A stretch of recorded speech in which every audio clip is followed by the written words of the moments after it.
Good morning, good afternoon, or good evening, whatever time this is that I'm catching you. This is Akua Auset. I am the author of Superwomen Goddesses, Workin Your Power Magic, as well as the creator of Auset Beauty, the first of its kind edible cosmetic brand. And this is Monday morning, January the 11th of 2021. And I'm recording this now because I've had some really, really profound insights as a result of participating in a phenomenal workshop by the name of Manifest Destiny 2021, facilitated by Billy Carson of Forbidden Knowledge.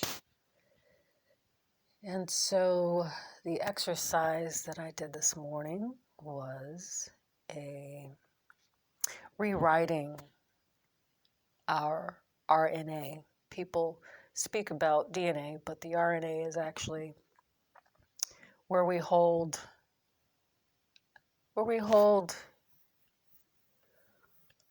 some of the emotional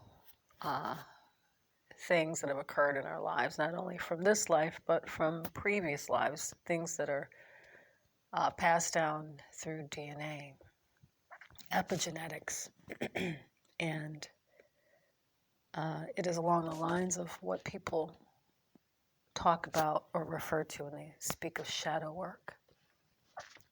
And so the exercise is to, just jot down things that are unfinished that you feel are still, keeping you from really, really manifesting the destiny that you would create. So mine was around being bullied as a little girl, feeling alienated and alone in this world. So I really, really, really, really went deep, and it's been oh my goodness, a really long time just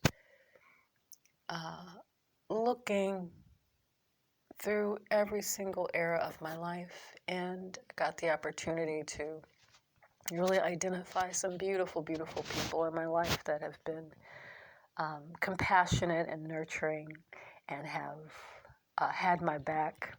And for that, I'm so grateful. But the great insight that I received out of this exercise was something that I did a video on weeks ago.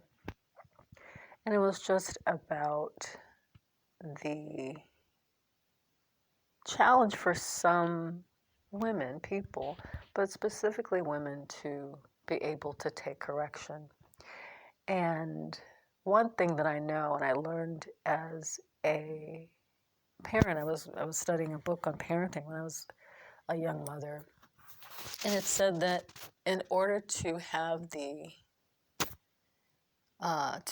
create a safe space for you to correct your children, you first have to make sure that they feel loved by you. And what I have observed in my life from a wee little girl, specifically in the African American, for the sake of communication, that label, African American community.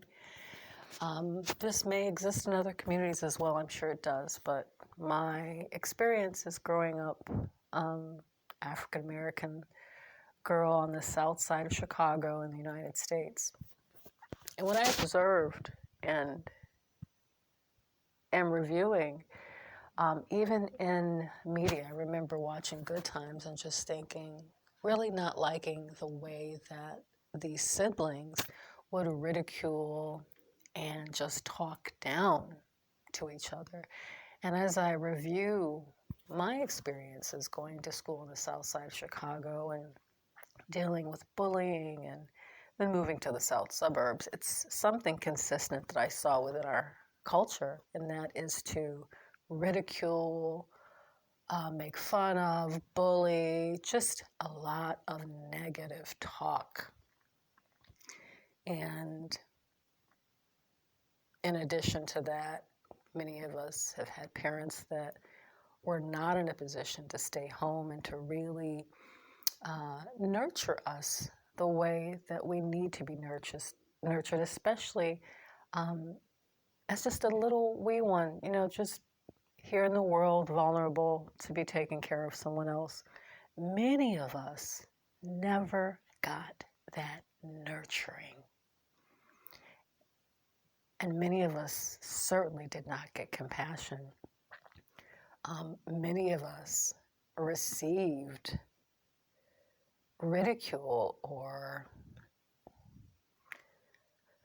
how else I just notice a lot of in media and maybe not sure if it's life imitating art or art influencing life.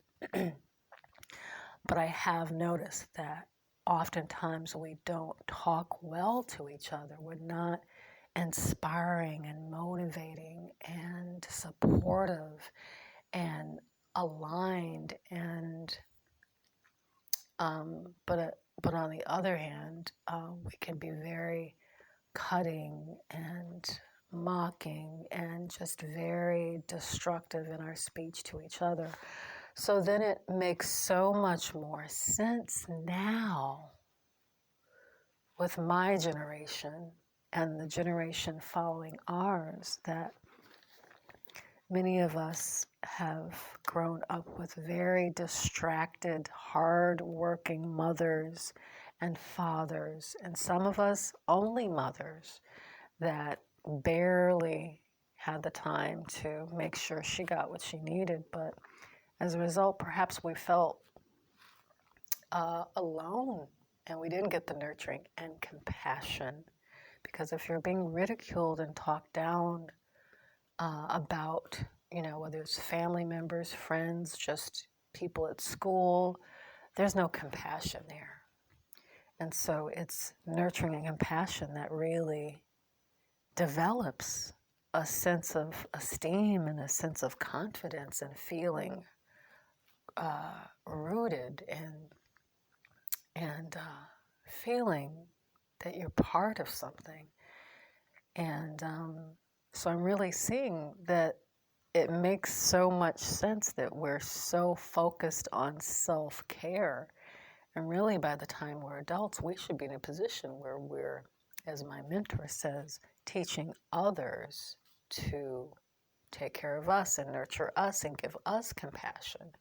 We give it away and it's given back to us. But because we have been deprived of that, now we are in the position of remothering ourselves, giving ourselves the compassion and the care that many of us did not receive.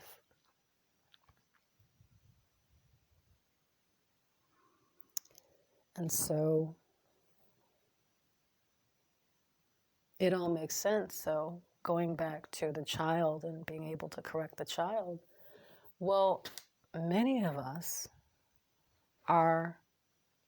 have that child within us that has not ever felt loved or safe or given compassion or nurturing. So it makes sense that when things are pointed out that we do in terms of living or putting our lives together that scientifically does not work for the result that we want, when we get that feedback, when we get that correction, it feels like bashing because we've never been nourished with love, compassion, and nurturing.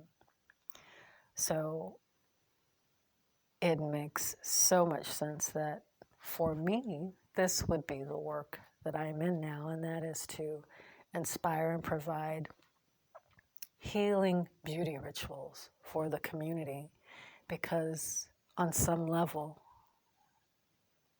for myself and for our community, I see that we do need to experience compassion and nurturing and care.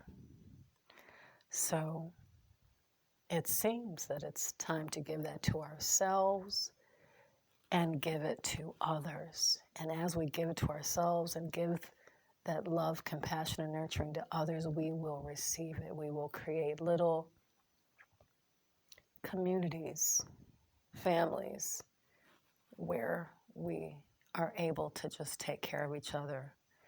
I remember Reverend Michael Beckwith, and I'll end with this. He said, and maybe he was quoting someone, he says, but you only get to keep what you give away.